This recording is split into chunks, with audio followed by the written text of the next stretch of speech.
Você sabia que existe uma ilha no meio da Sibéria, onde o próprio governo enviou milhares de pessoas para que elas se devorassem? Imagine ser jogado em um pedaço de terra, cercado por rios gelados, sem comida, sem abrigo e sem ferramentas. Imagine que seu único crime foi ser pobre, ou estar na rua sem documentos no momento errado. Em 1933, 6.000 pessoas foram deixadas para trás em um lugar chamado Nazino, mas o mundo a conhece por outro nome: a Ilha dos Canibais. O que aconteceu ali não foi apenas uma tragédia, foi um experimento social que deu terrivelmente errado. E muitos daqueles homens e mulheres entraram naquele barco sem saber que tinham acabado de assinar sua própria sentença de morte. Para entender o horror de Nazino, precisamos voltar para a União Soviética de Stalin. O governo queria limpar as grandes cidades, buscando o que chamavam de elementos decadentes, mendigos, desempregados ou qualquer um que não se encaixasse no sistema. A ordem era simples: deportar. Milhares foram colocados em trens superlotados, viajando por semanas em condições desumanas. Eles achavam que seriam levados para campos de trabalho onde teriam uma chance de recomeçar, mas o plano era um caos absoluto. Quando o comboio chegou à Sibéria, as autoridades locais entraram em pânico, pois não tinham onde colocar tanta gente. A solução improvisada foi uma ilha deserta no rio Obi, uma faixa de terra pantanosa com apenas 3 quilômetros de comprimento. Em maio de 1933, os barcos encostaram em Nazino e 6.000 pessoas foram despejadas na lama. Quase todos estavam fracos e vestindo apenas as roupas do corpo. Foi então que começou uma sequência de erros fatais. O governo enviou apenas farinha de trigo para alimentar a multidão, mas não havia fornos, lenha seca ou sequer recipientes. No desespero, as pessoas misturaram a farinha com a água suja do rio e beberam aquela massa crua.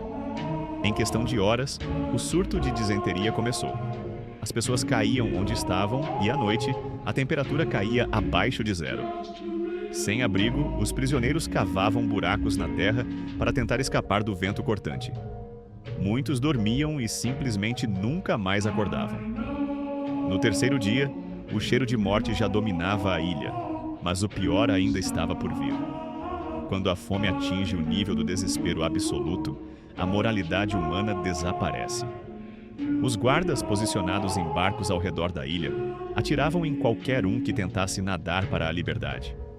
Os prisioneiros estavam presos em um ringue de gladiadores invisível, e foi então que os primeiros relatos de canibalismo surgiram. Primeiro começaram com os que já haviam morrido, mas logo o instinto animal tomou conta e grupos de prisioneiros mais fortes começaram a caçar os mais fracos. Existem relatos de sobreviventes que descrevem cenas de filmes de terror, com pessoas ainda vivas tendo partes do corpo removidas. Aquilo não era mais uma sociedade humana, era o inferno na Terra. Dos 6.000 originais, em poucas semanas, restavam apenas 2.000. Quando os relatórios sobre o que acontecia na ilha finalmente chegaram a Moscou, até os oficiais mais endurecidos ficaram chocados. A operação foi interrompida e os sobreviventes retirados, mas a história foi enterrada. Por décadas, o governo negou que Nazino tivesse existido, e só nos anos 80, com a abertura de arquivos secretos, é que o mundo descobriu a verdade. Não houve heróis em Nazino, houve apenas vítimas de um sistema que tratava seres humanos como estatísticas descartáveis. Hoje, a ilha de Nazino está em silêncio. A vegetação cresceu e cobriu as feridas da terra, mas se você observar bem as margens do rio, verá que a água continua correndo, indiferente ao horror que testemunhou.